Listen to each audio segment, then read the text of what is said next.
even orang Jepun, even orang Asia, they should know us lah. Kenapa diorang tak kenal juga Malaysia? Ada setengah orang Jepun, orang Korea cakap Kuala Lumpur tak tahu pun capital of Malaysia. Kenapa boleh jadi sampai teruk macam ni Malaysia? Record video. You from? Malaysia. Huh? Malaysia. Malaysia. Nah. Malaysia. Indonesia?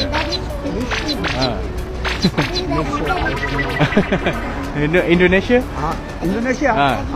Oh, Indonesia. Indonesia. Pergi. Indonesia baru bagus. Bagus. Jadi kalau kita lihat penutur bahasa Melayu di dunia, ya, lebih 307 juta penuturnya. Kalau saya sebut saya dari Malaysia, ya kommer from Malaysia. So macam Do you know this flag? Ooh, it's like Turkey, but it's not Turkey. Myanmar. No. Indonesia. Where? Costa Rica. Indonesia. South American? No, it's not. It's like Singapore's down. Close. Hello, where you guys from? Malaysia. You speak Malaysian? Yes, of course. Of course. How do you say how are you in Malaysian? Apa khabar? That's Indonesian. No.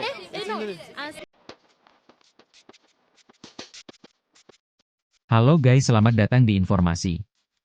Kali ini saya akan membahas tentang video warga Malaysia yang curhat di media sosial. Ia menyoroti bagaimana banyak orang asing, bahkan dari Jepang atau Korea, tidak mengetahui bahwa Kuala Lumpur adalah ibu kota Malaysia. Menurutnya, ini membingungkan. Jika orang mendengar Tokyo, mereka langsung tahu itu Jepang. Jika mendengar Seoul, otomatis mengingat Korea. Namun ketika menyebut Kuala Lumpur, banyak orang tidak tahu bahwa kota tersebut bagian dari Malaysia. Keluhan ini menarik, sebab bertolak belakang dengan retorika resmi sebagian politisi Malaysia yang kerap menyebut bahwa bahasa Melayu ditutur oleh lebih dari 300 juta orang di dunia. Klaim ini bahkan sering diulang di forum resmi maupun media nasional, seakan menjadi bukti kejayaan identitas Malaysia. Secara angka, memang benar jika bahasa Melayu dan bahasa Indonesia digabung, jumlah penuturnya bisa mencapai lebih dari 300 juta. Namun realitasnya, bahasa Indonesia jauh lebih dominan karena digunakan oleh 270 juta penduduk Indonesia ditambah diaspora. Sementara itu, bahasa Melayu dalam standar Malaysia, Brunei, atau Singapura memiliki penutur yang relatif jauh lebih kecil. Di mata dunia internasional, yang lebih dikenal adalah bahasa Indonesia, bukan bahasa Melayu. Maka, ketika politisi Malaysia menyebut angka besar itu, sejatinya mereka meminjam jumlah penutur Indonesia untuk memperkuat legitimasi bahasa Melayu di panggung global. Mengapa Malaysia sendiri dirasa kurang dikenal? Jawabannya kompleks, namun ada beberapa faktor. Pertama, branding negara yang lemah, nama Kuala Lumpur belum seikonik Tokyo atau Seoul, yang identik dengan budaya pop, teknologi, dan ekonomi. Kedua, persaingan pariwisata di Asia Tenggara, destinasi wisata populer seringkali mengarah ke Thailand, Bali, Indonesia, atau Singapura. Malaysia berada di posisi tengah yang kurang menonjol. Ketiga, kurangnya ikon budaya global. Korea punya K-pop dan K-drama, Jepang punya anime dan teknologi, Thailand punya kuliner yang mendunia. Malaysia masih mencari simbol global yang mudah dikenali. Akibatnya, banyak turis asing baru menyadari keberadaan Malaysia setelah mereka mendengar nama Indonesia sebagai referensi terdekat. Ada semacam kesenjangan antara narasi politik dalam negeri dan persepsi global. Bagi politisi, menyebut bahasa Melayu ditutur ratusan juta orang adalah cara untuk meneguhkan martabat nasional. Namun bagi rakyat biasa yang bepergian ke luar negeri, realitanya sering membuat frustrasi. Malaysia masih kurang dikenal, bahkan Kuala Lumpur pun tak selalu diasosiasikan dengan Malaysia. Hi, how are you? Sebentar, aku tahu kamu bisa bahasa Indonesia. Oh ini, kok bisa bahasa? Oke, hi, nice to salam kenal. Salam kenal. Kamu kuliah mana? Rusia. Oh, nice. Okay, good. Kamu sekarang di mana? Di Rumania. I'm Romanian. Oke, paham.